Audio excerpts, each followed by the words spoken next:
Welcome, Coach Sass here with Sweet Spot Pitching.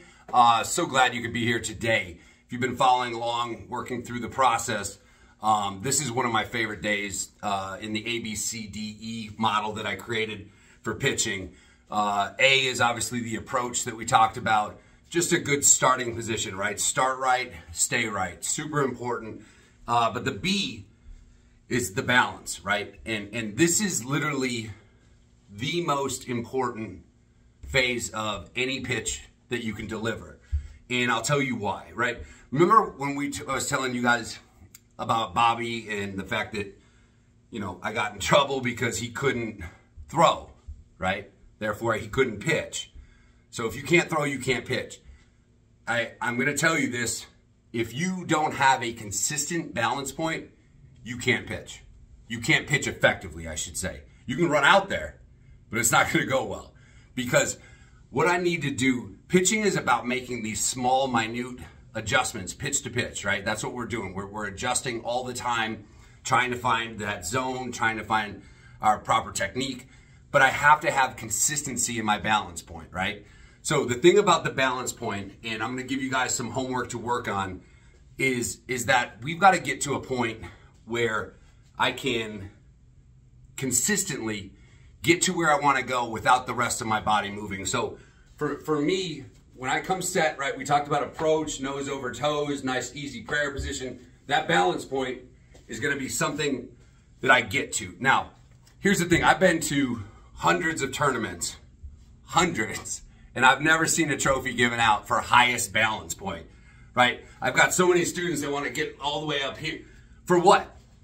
It's not going to add anything. It's only going to detract, right? So your balance point right now, so if you're 8 and you're watching this, if you're 14, your balance point is as high as you can lift your leg with nothing else moving. So that means you're going to get here. Notice nothing else on my body is moving, right? If I get here and I start doing this, then you went past your current balance point. Now, obviously, as you get older, sure, there's a rhythm involved that can help us generate more power out front.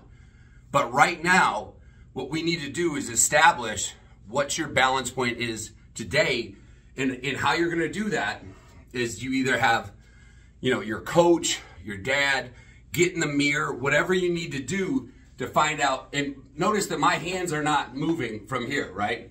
How high can I lift this leg? If it's here, if it's here, if it's all the way up here, wherever it is, without any other part of your body moving.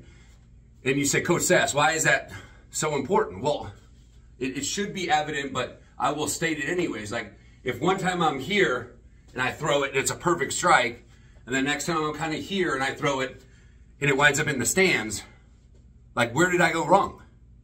The answer is nobody knows, right? I don't know, nor would you. So, and this is a hard enough game, right? It's super hard, but I'm trying to help us along by making this process simple so that we can repeat our delivery in an easy manner and execute out front with max velocity, because we know how hard we're driving this front side, right? Drive, direction, control, power, accuracy right here. And we've got that backside firing that we learned in all of our drills. So balance, right? So what we're going to do is you want to get to a point where if your balance is here, that's fine, right? If your balance is here, that's fine too. But notice my nose stays over my toes, and it will through the entire process, right? My balance point here, notice my body posture will stay the same all the way through. But I have to have a consistent balance point. So the easiest way to do this, right? The easiest way to do this is the homework I want you guys to do is what I call the 5-second pyramid, right? So we're gonna get to our balance wherever that is from our approach position here and balance, and you're gonna hold it, 1001. And when you put it down, just get in the habit of putting your hands down and you'll understand why, okay? So the homework becomes, where's my balance point? Is it here? Is it here? Wherever it is, like I said, get in that mirror and make sure we're not supporting it by arching the back. Your back is obviously the biggest thing that you have on your body. So So having that start to sway pitch to pitch means that you have zero chance to be consistent out front, because I don't know where I went wrong back here. So we want to get in that mirror and we want to get here 1,001. And when you put it down, just let your hands fall, right? Then you're going to get here 1,001, 1,002, let it fall. And see if you can build up to 5, okay? Now, it's not a contest to see if you can struggle to 5. Meaning I've had kids do this one here, 1,001, 1,000, like, no. There's zero value to that. So if you start wobbling, if you start arching the back to support it, just start over, right? Challenge yourself to get consistent. This is something, listen, the 5-second pyramid becomes a 10-second pyramid.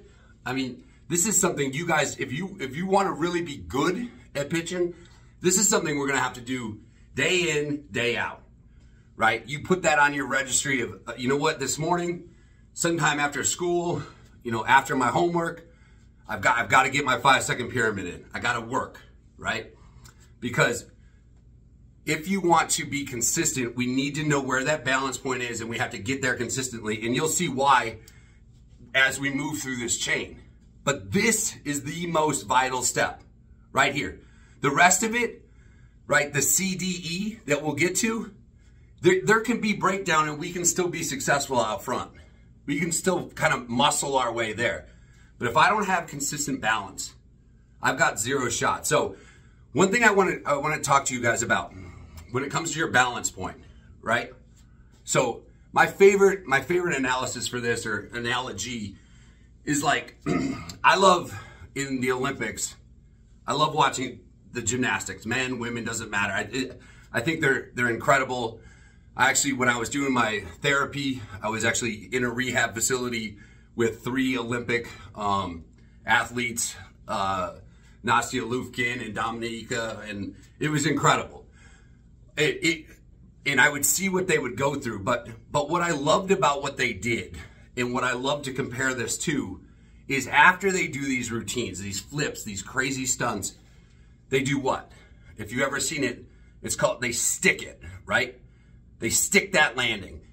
That's your balance point, right? When I work with my kids, I'm always talking about stick your balance, right? We want to get here and we want to stick that balance point. We want to get there consistently, like a gymnast after a routine. Stick your balance. So when we do this drill, when you're doing your pyramid, it's 1,001. Put it down, drop your hands. 1,001, 1,002. Notice that I'm just getting there, right?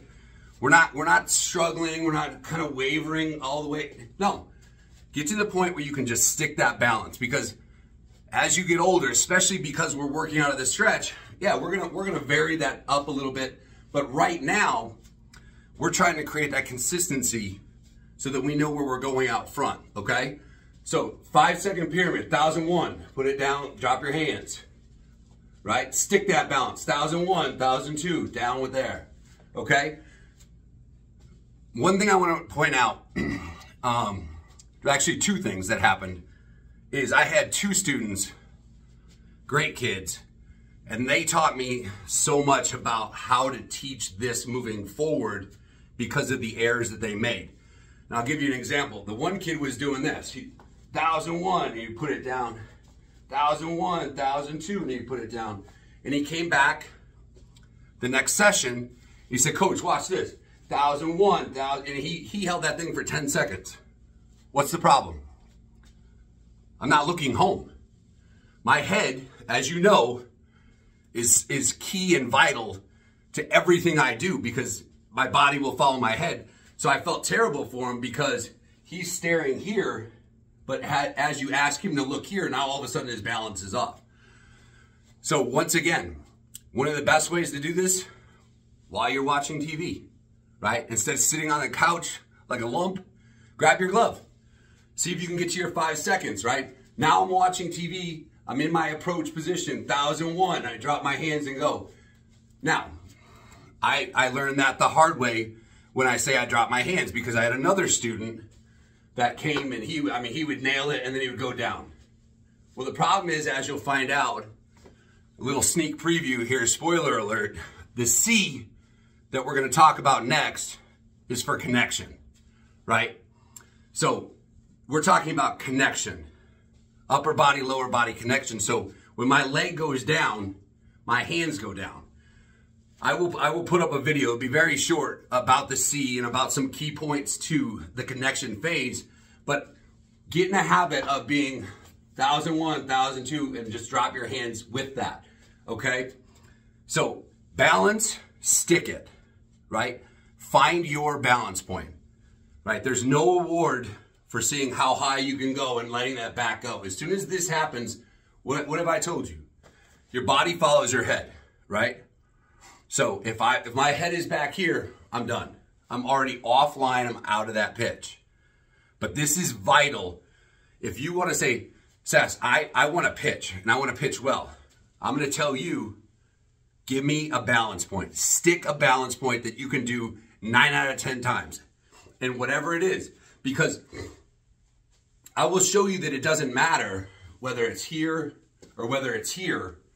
It's not going to matter, because the timing that I create for us in the connection phase and moving forward through the rest of our delivery is going to be universal. It won't matter. But if you decide that you want to overdo that, that's going to be problematic, and we're going to have a real hard time repeating, right? Good pitching is about repeating delivery, meaning my motion, my wind up, my stretch. I have to be able to repeat that time in and time out, because you're talking about releasing a ball out front, looking for 17 inches of the plate and missing by 3 or 4 inches, and having to understand, how do I get those 3 or 4 inches back, right? How do I get back over here? And if I'm not consistent back here, I've got no chance out here. So work on those pyramids, 5 seconds. Remember to drop the hands. Remember to keep the head moving forward. Watching TV, looking at yourself in the mirror is a great tool. 1001, 1002, drop those hands. Reset, back to approach. 1001, 1002, reset. And see if you can work from 1 second, drop, 2 second drop, all the way up to 5 solid seconds, drop, and just stay at it. So guys, if you have any questions about balance, about the approach, about any of the drills, just hit me in the comments. Make sure we're subscribing, liking. There's a lot of great stuff to come. A lot more Sweet Spot Academy stuff that I think you'll get, a lot out of. But I appreciate you being here, and I look forward to seeing you when we talk about connection.